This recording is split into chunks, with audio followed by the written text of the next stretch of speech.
kids, welcome to grade 10 geography class. In today's class we're going to discuss chapter number 6 which is manufacturing industries and आज का जो session है वो है session number 4. So mineral based industries जो होती हैं उसके बारे में सबसे पहले हम लोग डिस्कस करेंगे. Industries that use minerals and metals as raw materials are called mineral based industries. तो वो सारी इंडस्ट्रीज जो मिनरल्स एंड मेटल्स को एज रॉ मटेरियल्स यूज करती हैं उनको बोलते हैं mineral based industries. Iron and steel industry. The iron and steel industry is the basic industry since all the other industries, heavy, medium and light, depend on it for their machinery. तो जो iron and steel industry है वो basic industry है. Since जो बाकी सारी जो industries हैं heavy, medium and light, तो तीनों kind की जो industries हैं वो depend करती हैं on जो iron and steel industry उसमें machinery के लिए. So we can see the process of manufacture of steel. First of all transport of raw material to plant. तो प्लांट तक जो रॉ मटेरियल है वो पहुंचता है. फिर ब्लास्ट फर्नेस होती है, वहाँ पे आयरन ओर इज मेल्टेड, वहाँ पे मेल्ट की जाती है iron ore. Limestone is fluxing material which is added. Slag is remove, coke is burn to heat the ore. तो इस तरीके से जो आयरन एंड स्टील इंडस्ट्री है वो बेसिक इंडस्ट्री है. उस पर बाकी सारी जो इंडस्ट्री है उसकी मशीनरी पे डिपेंड करती है. Steel is needed to manufacture a variety of engineering goods, construction material, defense, medical, telephonic, scientific equipment and a variety of consumer goods. तो steel जो है उसकी ज़रूरत पड़ती है बहुत सारी चीज़ों को मैन्युफैक्चर करने के लिए and that is why it is very important.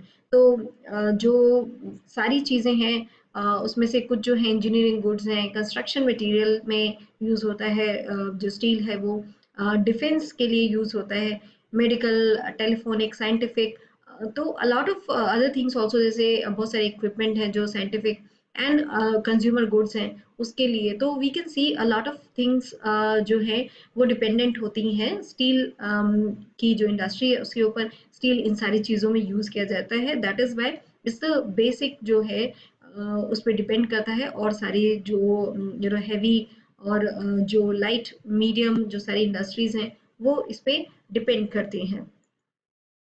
Production and consumption of steel is often regarded as the index of a country's development. Today, with 32.8 million tons of steel production, India ranks 9th among the world crude steel producers. जो production and consumption of steel है वो often regard किया जाता है as जो country का, किसी भी कंट्री का जो डेवलपमेंट का इंडेक्स होता है. तो if the steel industry is doing very good that means उस कंट्री का डेवलपमेंट भी है वो भी बेटर है, क्योंकि ये सारी चीज़ें जो है अगर कंट्री डेवलप कर रही है तो ये सारी चीज़ें यूज़ होती हैं उसमें. टुडे हम लोग देखते हैं कि 32.8 मिलियन टन्स ऑफ स्टील का जो प्रोडक्शन है उससे इंडिया रैंक करता है 9th अमंग जो वर्ल्ड का क्रूड स्टील प्रोड्यूसर्स है उसमें इंडिया 9th प्लेस पे है. In spite of large quantity of production of steel, per capita consumption per annum is only 32 kgs. तो in spite of जो हम लोग देखते हैं कि large quantity of production जो हो रहा है स्टील का, फिर भी per capita consumption जो है per annum वो केवल 32 kg है.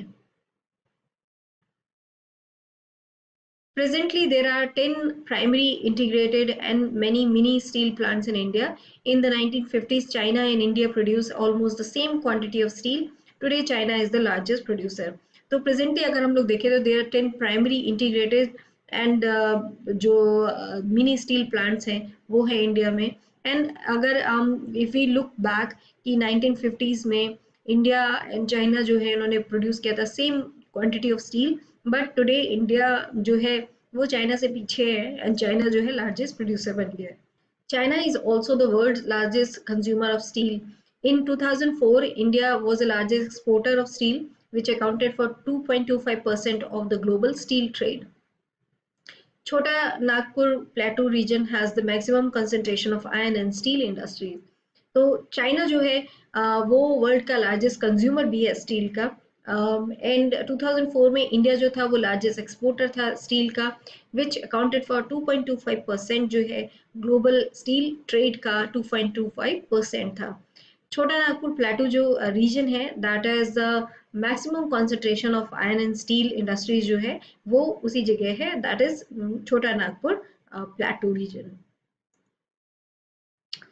Aluminum smelting is the second most important metallurgical industry in India. It is light, resistant to corrosion, and a good conductor of heat, malleable, and becomes strong when it is mixed with other metals.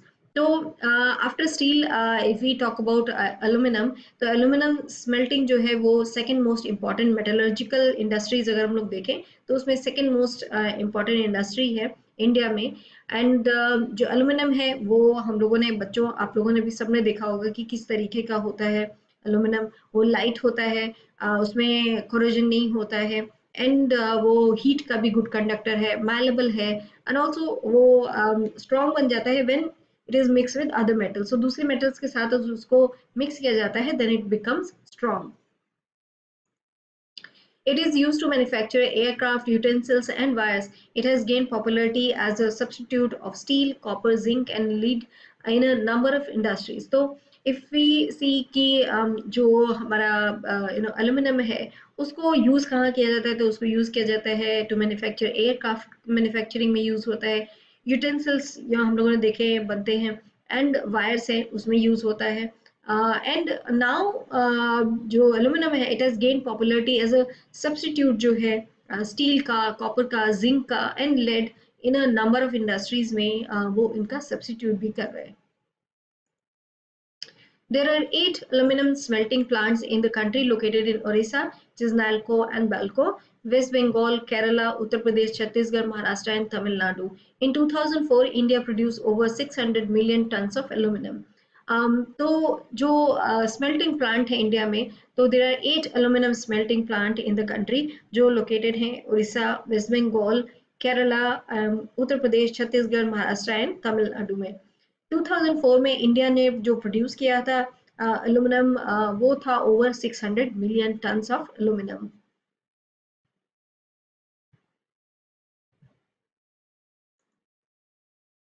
Now this is a process of manufacturing in aluminum industry कि किस तरीके से वो बनता है. Bauxite, then it becomes alumina, and after that वो उसको बनाया जाता है एल्यूमिनियम जो हम लोग जिस फॉर्म में उसको देखते हैं. Bauxite, the raw material used in the smelters, is a very bulky, dark reddish colored rock. Regular supply of electricity and an assured source of raw material at minimum cost are the two prime factors for location of the industry. तो bauxite जो है that is the raw material जो use करा जाता है smelters में. वो बहुत एक बल्की डार्क रेडिश कलर का रॉक है, एंड रेगुलर सप्लाई जो है इलेक्ट्रिसिटी की एंड एन एश्योर्ड सोर्स जो है रॉ मटेरियल का एट मिनिमम कॉस्ट. ये दोनों जो चीज़ें हैं ये दो प्राइम फैक्टर्स हैं कि कहाँ पे the location of the industry कहाँ होगी, बिकॉज ये दोनों चीज़ें बहुत ज़्यादा इंपॉर्टेंट है, and that is why these two जो है वो इम्पॉर्टेंट फैक्टर है कि लोकेशन ऑफ द इंडस्ट्री कहाँ पे होगी. So that's all we have discussed in this session about aluminum and iron और स्टील के बारे में हम लोगों ने डिस्कस किया इस सेशन में. Thank you.